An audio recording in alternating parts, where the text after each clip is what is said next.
Les femmes africaines qui quittent l'Afrique pour venir ici chercher un blanc à tout prix. Écoutez cette histoire de notre sœur africaine. Bonsoir. Bienvenue dans votre chaîne. Moi, c'est Laetitia. Je vais vous raconter l'histoire d'une sœur africaine. Une histoire réelle. Ça s'est passé ici, en Europe. Il y a une jeune fille. Elle était en Afrique. C'est l'enfant unique de sa maman.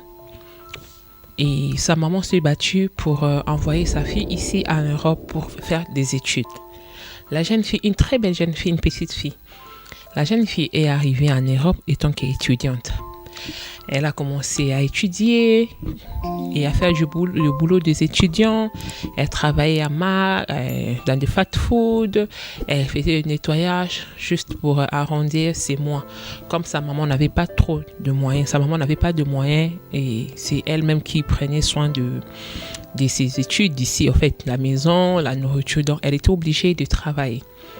La fille travaillait, elle étudiait, elle partait à l'université, elle travaillait, tout allait bien. La vie des étudiants, normale, il n'y avait pas de soucis. Au fur et à mesure qu'elle restait, elle commençait à se sentir seule.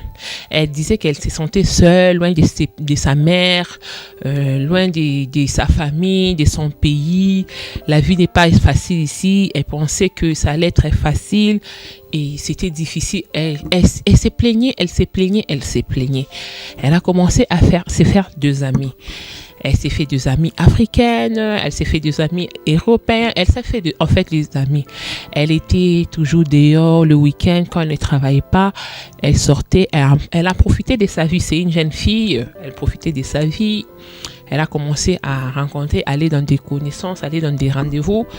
Et elle a connu une fille africaine toujours.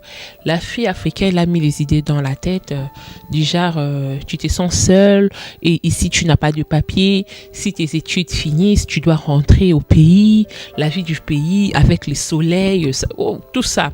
La fille, sa copine a commencé à l'inculquer des idées à la tête. Comme on dit toujours que elle a fini par céder, elle a commencé à écouter tout ce que sa copine disait.